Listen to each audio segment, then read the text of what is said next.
चीज़ें ज़रा रुक सी गई हैं, सोच ज़रा तब्दील हुई है। ये वक्ती है या वाकई है, सवाल का जवाब मिलना मुश्किल है, मगर अंदाज़ा ज़रूर लगाया जा सकता है। प्लीज प्लीज मेरे साथ आइए। प्लीज मेरे साथ आइए। हाँ, जब नहीं आता प्लीज खेलो भैया। मैंने लास्ट टाइम इशारा किया था कि हमने नई सोच की फाउंडेशन बनती देखी है, जब DGI-SPR साहब ने ये कहा था कि फ़ौज का कोई सियासी एजेंडा नहीं, फ़ौज किसी पॉलिटिकल पार्टी के फेवर में नहीं और ना ही किसी के अगेंस्ट है। और फिर अगले ही दिन हमारे आर्मी चीफ साहब ने डिफेंस डे की तकरीब पे स्पीच करते हुए ये बोला कि पॉलिटिकल डिफरेंसेस को हेट्रेड यानी नफ़रत में बदलना नहीं चाहिए। अब इसके बाद क्या रह जाता है ये बताने में कि सोच तब्दील हो रही है, मगर बैक टू बैक इतना जल्दी से ये बयानबाजियाँ होना ये इशारा है कि टाइम नहीं है। लेकिन सवाल वही है ना जो मैंने लास्ट टाइम पूछा था कि अगर ऐसा है तो ऐसा होता हुआ दिखना चाहिए, तभी लोग मानेंगे। अदरवाइज़ दूध का जला छाछ भी फूक फूक के पीता है। कल से चौधरी शुजात साहब एक्टिव नज़र आ रहे हैं। चौधरी शुजात साहब और चौधरी परवेज़ इलाही साहब की मुलाकातें भी हुई थी अभी माजी में। चौधरी शुजात साहब के घर मोहम्मद अली दुरानी, वसीम सज्जाद, सैयद मुशाहिद हुसैन और मोहसिन बेग साहब बैठे थे, ये सब नज़र आए। कल ही चौधरी शुजात साहब ने यह बयान दिया था कि मुल्क में आइन की पासदारी की फ़िज़ा कायम होनी चाहिए और सब सियासतदानों को मिल के किरदार अदा करना चाहिए। ये जो आज बैठे थे ये सारे के सारे लोग, ये आपको क्या लगता है इन सब का बैकग्राउंड क्लियर है? इन सब के ताल्लुकात अपनी पार्टी से अच्छे हों या ना हो, इन सब के ताल्लुकात इस्टेब्लिशमेंट के साथ ज़रूर अच्छे हैं। तो इस्टेब्लिशमेंट से ताल्लुक़ रखने वाले सारे लोग एक कमरे में बैठे हैं और ये वही लोग हैं जो काफ़ी टाइम से एक्टिव थे कि किसी तरीके से माहौल को ठंडा किया जाए। और अब इस्टेब्लिशमेंट पैगामात दे रही है कि सियासत को नफ़रत में तब्दील नहीं होना चाहिए और मिलिट्री का कोई ताल्लुक़ नहीं पॉलिटिक्स से। इसलिए ये बैठक जो लगी है ये बड़ी इंपॉर्टेंट रखती है मेरी नज़र में कि ये सारे लोग, ये सारे इस्टेब्लिशमेंट के ओल्ड गार्ड्स हैं और सियासतदान भी हैं साथ साथ। तो मसला अब शायद अपनी मर्ज़ी के सियासतदानों के हाथ में देना है कि कुछ हल कर लें। ठीक है, हम मान लेते हैं कि ऐसा होगा, तो फिर क्या आ जाएँ देख लेते हैं कि कौन सी चीज़ें हैं इस्टेब्लिशमेंट की जिसमें इस्टेब्लिशमेंट की सपोर्ट चाहिए। और अगर वो चीज़ें हुई तो गलत बयानी की जा रही है, अगर वो चीज़ें हुई, और अगर नहीं हुई तो फिर तो समझ आता है कि वाकई न्यूट्रल होने जा रहे हैं। कोई भी ये नहीं कह रहा है कि इस्टेब्लिशमेंट सियासत से बिल्कुल दूर हो जाएगी। ये हमें भी पता है कि इस वक्त मुल्क के जो हालात हैं उसमें इस्टेब्लिशमेंट को दूर रख के कुछ नहीं किया जा सकता। पानी से बच के रहना, खतरा है तुम्हें पानी से, ठीक है? पानी से बच के रहो। जाओ, धन्यवाद। जाओ जाओ जाओ। पानी पानी। पहला काम इमरान खान साहब का मिलिट्री ट्रायल होना। ये अंसार अब्बासी साहब ने अपनी अभी सरकारी ज़राए के हिसाब से खबर लाए हैं कि फैज़ हमीद और इमरान खान साहब के कनेक्शंस मिले हैं और उसके सबूत मिले हैं, मगर इमरान खान साहब का जो है मिलिट्री ट्रायल किया जाएगा नहीं किया जाएगा इसका फ़ैसला अभी तक नहीं हुआ। ज़ाहिर है मिलिट्री ट्रायल इस्टेब्लिशमेंट ही करती है और वही करेगी, और अगर सियासत में ताल्लुक़ नहीं तो मुल्क के मकबूल तरीन सियासतदान का आप मिलिट्री ट्रायल कैसे करेंगे और क्यों करेंगे? कॉन्स्टिट्यूशनल अमेंडमेंट में इस्टेब्लिशमेंट की मदद चाहिए, सुप्रीम कोर्ट का फैसला ना मानने में इस्टेब्लिशमेंट की मदद चाहिए, फॉर्म 45 वाली गेम को छुपा के या बचा के रखने में इस्टेब्लिशमेंट की मदद चाहिए। तो फिर ये सारी चीज़ें अब ज़ाहिर है नहीं होनी चाहिए।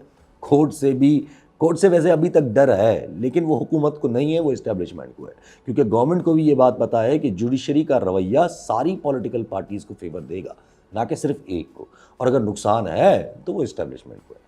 इसलिए जजेस की तादाद में चेंजिंग बहुत इंपॉर्टेंट रखती है, लेकिन सरकार कर नहीं रही है कानून साजी। सरकार इस्लामाबाद में जलसे वाली कानून साजी तो करवा लेती है पास, लेकिन जजेस की तादाद में इजाफे वाला बिल मौखर कर देती है। एक और चीज़ है जो जुडिशरी के हवाले से इस वक्त काफ़ी इंपॉर्टेंस रखती है, वो है 13 तारीख को जो होने वाला जुडिशल कमीशन का इजलास है, जो ये डिसाइड करेगा कि जजेस की तैनाती और तकर्री में कैसे होनी है और उसमें रूल्स क्या हैं, उसके लिए रूल्स बनाए जाएंगे। और यही वो चीज़ है जिसके बाद न्यू चीफ जस्टिस की शायद नोटिफिकेशन भी हो जाए, और कोशिश यही होगी कि आखिर में जाते जाते काजी फ़ाइज़ साहब से कुछ अपने फेवर में काम करवा लिया जाए। लेकिन मुझे इस इजलास में भी यही महसूस हो रहा है कि काजी फ़ाइज़ साहब फाइनली जब उनको ये महसूस हो रहा है कि एक्सटेंशन जा रही है तो वो शायद अपने कोर्ट्स का और अपने जजेस का साथ दें, क्योंकि ये जो नैब वाला फ़ैसला था, आई एम श्योर गवर्नमेंट की पूरी उम्मीद होगी कि ये फ़ैसला रुक जाए फ़िलहाल, लेकिन काजी फ़ाइज़ ने फ़ैसला सुना दिया। और जाहिर है जब फैसला हुकूमत के या गवर्नमेंट के हक़ में आया तो ऑटोमेटिकली वो फैसला खान साहब के भी हक़ में चला गया। अब खान साहब ने 190 मिलियन पाउंड वाले केस को ख़त्म करने के लिए दरख्वास्त दे दी है क्योंकि वो कैबिनेट का फैसला था। अब इस चीज़ पे कुछ चैनल्स और कुछ तज्ज़ियाकार बैठ के नैरेटिव बनाएंगे कि जिन अमेंडमेंट्स को खान साहब गैर आइनी कहते थे आज उन्हीं अमेंडमेंट्स का फ़ायदा ले रहे हैं, और फिर इसी नैरेटिव के तहत ये बयानिया भी चलाया जाएगा कि एक ही सिफ में खड़े हैं महमूद व अयाज़, मतलब इसी अमेंडमेंट से अगर नवाज शरीफ ने फ़ायदा लिया है तो इन्हीं अमेंडमेंट से खान साहब ने भी फ़ायदा लिया है। लेकिन ये नैरेटिव्स बेचारे गवर्नमेंट के काम है, क्योंकि सबको पता है कि खान साहब के ख़िलाफ़ ये नैरेटिव्स कि उन्होंने इस अमेंडमेंट से रिलीफ लिए हैं ये किसी काम के नहीं होंगे। अब ये जलसा ये भी बड़ा इंपॉर्टेंट है, ये जो कल अब ये जलसा ये जो पीटीआई का 8 सितंबर का जलसा ये बड़ा इंपॉर्टेंट है। अब तो इमरान खान साहब ने भी बोल दिया है कि यकीन दहानी करवाई गई थी मुझे कि कोई रुकावट नहीं डाली जाएगी। अभी तक तो कोई रुकावट नज़र नहीं आ रही, लेकिन गवर्नमेंट की पूरी कोशिश होगी कि रुकावट डालें। लेकिन ये बात मुझे उसी दिन कंफर्म थी कि कोई रुकावट नहीं आएगी जब खान साहब ने पिछला वाला जलसा मुलतवी किया था। अब ये भी इंटरेस्टिंग है, गवर्नमेंट ने यहाँ भी नैरेटिव बनाने के लिए एक चीज़ छोड़ दी है, क्योंकि पीटीआई को बहुत बड़ा ग्राउंड दे दिया गया है। नैरेटिव अभी से बनाना शुरू हो गए हैं कि पीटीआई इस ग्राउंड को नहीं भर सकेगी या भर पाएगी। नैरेटिव अभी से बनाना शुरू हो गए हैं कि पीटीआई इस ग्राउंड को नहीं भर पाएगी, और कल आप देखिएगा कि अगर नहीं भर पाए तो ये सारे प्रो इस्टेब्लिशमेंट सहाफ़ी, सारे पीटीआई के अगेंस्ट जो लोग हैं और नून लीग वाले सब शामिल हो जाएंगे अपनी बकवास शुरू करने में। लेकिन ये नहीं सोच रहे कि अगर मैदान भर दिया तो, आप लिख लो, अगर पीटीआई का बहुत बड़ा जलसा हो गया ना तो हालात जितनी जल्दी बदल रहे हैं उससे भी जल्दी बदलना शुरू हो जाएंगे। बाय द वे ये गुड मूव है कि उन्होंने सलमान अकरम राजा को जनरल सेक्रेटरी बना दिया है पीटीआई ने। वो वकील हैं या नहीं मुझे उससे कोई फ़र्क नहीं पड़ता, बस पंजाब से हैं ये मैटर करता है, और पीटीआई को शदीद ज़रूरत थी पंजाब में रिकग्निशन की। अब अगर ये जलसा छोटा भी होता है ना तब भी कोई मसला नहीं है, क्योंकि खान साहब की जंग उसके अपने बंदे लड़े ना लड़े, दुनिया में बड़े पावरफुल कुव्वतें लड़ रही हैं। इसाक डार साहब यूके में घूम रहे हैं, क्या काम है उनका यूके में इतने दिनों से? मैं पहले दिन से ये बात कर रहा हूँ कि चांसलर के इलेक्शंस तलवार की तरह हैं, और ये सिर्फ तलवार ही है। और खान साहब का इलेक्ट होना वैसे भी बहुत मुश्किल है, अनटिल अनलेस चीज़ें यहाँ पर अगर बिल्कुल ना सुधरे। तो जब यहाँ पर चीज़ें सुधरना शुरू हुई हैं तो फिर तो चाहे चांसलर के इलेक्शन में खान साहब ने जीतना या खान साहब का जीतना मुश्किल है। और वैसे भी खान साहब की ऑक्सफोर्ड का चांसलर बनने की कोई नीयत भी नहीं थी, क्योंकि रूल्स बड़े क्लियर हैं कि अगर जो बंदा ऑक्सफोर्ड का चांसलर बन जाता है वो फिर एक्टिव पॉलिटिक्स में हिस्सा नहीं ले सकता, यानी किसी और इलेक्शंस में और किसी इलेक्टेड लेजिस्लेचर में अपना या उसका मेंबर नहीं बन सकता। अब अगर खान साहब का बाहर चले जाना और वहाँ से बैठ के सुप्रीम लीडर बन के पार्टी को चलाना, अगर ये मूड है, ये इरादा है या ये प्लान है तो फिर शायद चांसलर बन भी जाए। लेकिन आई नो नीयत सिर्फ डराने की थी और डर भी गए, ये तो क्लियर है। मैंने ये भी बहुत क्लियर बोला था कि जब डार साहब यूके को मना नहीं पाएंगे तो फिर नैरेटिव बनाना शुरू किया जाएगा कि खान साहब को ज्यू लॉबी के साथ गहरा ताल्लुक़ है, वहाँ उनकी बहुत सपोर्ट है, और इसकी शुरुआत भी हो गई। टाइम्स ऑफ इसराइल की एक खबर को ऐसे फैलाया जा रहा है कि बस पूछे मत। अब सोचें, इल्ज़ाम ये है कि खान साहब अगर हुकूमत में आए तो इसराइल के साथ मुस्बत ताल्लुकात हो सकते हैं। ये खबर भी डार साहब के यूके जाने के बाद ही आनी थी। भाई गवर्नमेंट बेचारी नैरेटिव्स बनाने की कोशिश में है, क्योंकि उनको पता है कि ये back to back recent statements जो हमारी इस्टेब्लिशमेंट की तरफ से आई हैं, इसका मतलब यही है कि दिन गिने जा चुके हैं। अब बस किसी तरीके से कोई नैरेटिव हाथ में लेके मरना चाहते हैं बेचारे, इतनी ख्वाहिश है। कोई मुझे समझाए कि इसराइल से ताल्लुकात बहाल करना किया क्या खान साहब के हाथ में है, और क्या मुल्क में मौजूद जो इस वक्त पल्स है वो उनको करने देगी? सवाल नहीं पैदा होता। और अगर ऐसा खान साहब करेंगे तो अपनी मकबूलियत दफना दें। डेली बैठ के हमें एनर्जी मिनिस्टर बता रहे होते हैं कि IPPs के साथ रीनिगोशिएटिंग हो रही है, लेकिन बिजली फिर ₹2.5 महंगी करने की बातें हैं, 1-2 दिन में हो जाएंगी। डेली आके IMF के लोन्स के बारे में बताया जाता है और होता कुछ नहीं। उल्टा IMF को चिढ़ाने के लिए उनको मुल्क में सूबे सब्सिडीज़ दे रहे हैं। रोल ओवर का नामो निशान नहीं, और बातें इन्वेस्टमेंट की। PIS समेत बेशतर इदारे बेचने के चक्कर में हैं, लेकिन कोई ख़रीदार नहीं। कॉर्पोरेट फार्मिंग का आसरा है, लेकिन वो आइडिया एग्जीक्यूट नहीं हो सकता, क्योंकि एग्जीक्यूट करने का तरीका गलत है। आप लोकल फार्मर्स को टेक्नोलॉजी दो, ये अपनी कंपनी बना के अपने किसी रिटायर्ड जनरल को वहाँ का CEO लगा के उसके थ्रू कॉर्पोरेट फार्मिंग करेंगे। फिर अपने लिए पानी की पूरी रसाई के लिए पानी का कंट्रोल भी अपने पास रखेंगे, ये कैसे मुमकिन है? आप करवा के दिखाएं इरसा वाली कानून साजी, हम भी देखेंगे। और अब तो वही पुरानी ट्रक की बत्ती लेके आ गए हैं जो खान साहब भी लाए थे अपने दिनों में कि मुल्क में समंदर से तेल निकलने वाला है। सर जी, तेल हम आवाम से निकल रहा है, समंदर से नहीं।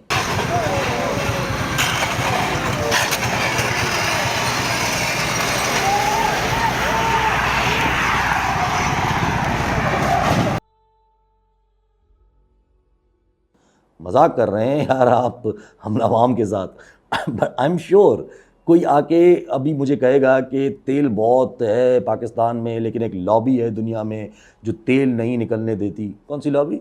ज़ाहिर है अरब लॉबी की बात हो रही है या अमेरिका लॉबी की। अमेरिकन भी अरब लॉबी के थ्रू ही काम करते हैं पाकिस्तान में मोस्टली।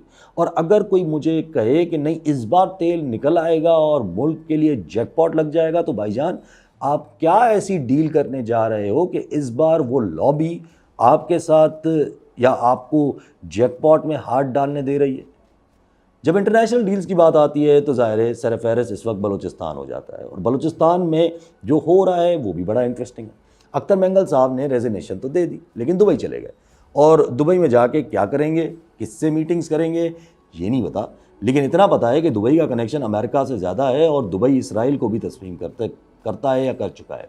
अब यहाँ दो चीज़ें हैं। अगर कंसेंशुअल रेजिग्नेशन था, जैसे मैंने लास्ट टाइम कहा था, तो नवाब अख्तर बेंगल से बेहतर कौन हो सकता है जो मैरंग बलोच या मारंग बलोच के पीछे लगे लोगों को अपनी तरफ रैली कर सकें या अपने तरफ खड़ा कर सकें। अगर बलूचिस्तान के हवाले से हमें अमेरिकन की तरफ झुकाव करना है तो पहली चॉइस उस पर एप्लीकेबल है, और अगर ऐसा नहीं तो फिर उनका दुबई जाना इंडिकेशन है कि हमारी इस्टेब्लिशमेंट अमेरिका के खिलाफ ही कुछ करने जा रही है बलूचिस्तान में।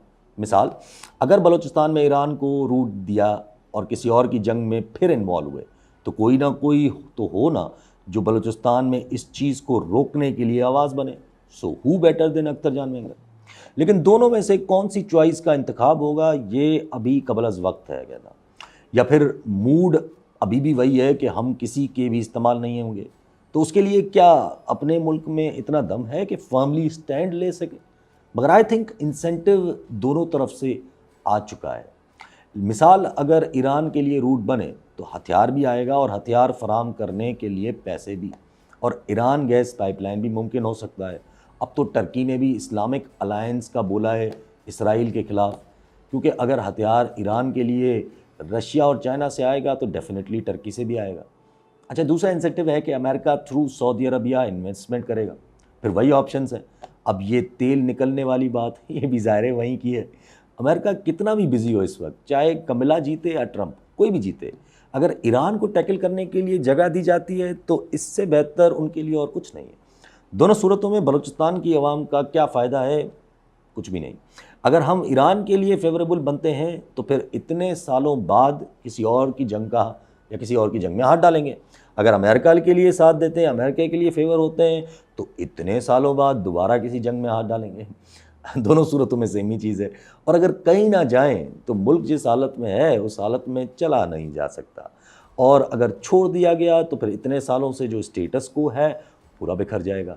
इसलिए होश के नाखून लिए जा रहे हैं और सियासी कशीदगी ख़त्म करने की कोशिश की जा रही है, क्योंकि in either way you go for all in और मार्शल लॉ या फिर कोई गैर आइनी सिस्टम ले आए, लेकिन उस सूरत में मजबूरन किसी ना किसी तरफ झुकाव करना पड़ जाएगा लेजिटिमेसी लेने के लिए और पैसे लेने के लिए, और just manage PTI and Imran Khan. इसलिए टोन में भी फ़र्क आ गया है और अल्फाजों में भी फ़र्क आ रहा है, और ये वो मोमेंट है, अब ये वो मोमेंट है जहाँ इमरान खान साहब की भी सियासत का टेस्ट होगा, बिकॉज एक गलती सब बिखर देगी। कलाकारी और कचरे में सिर्फ एक गलती का फर्क है।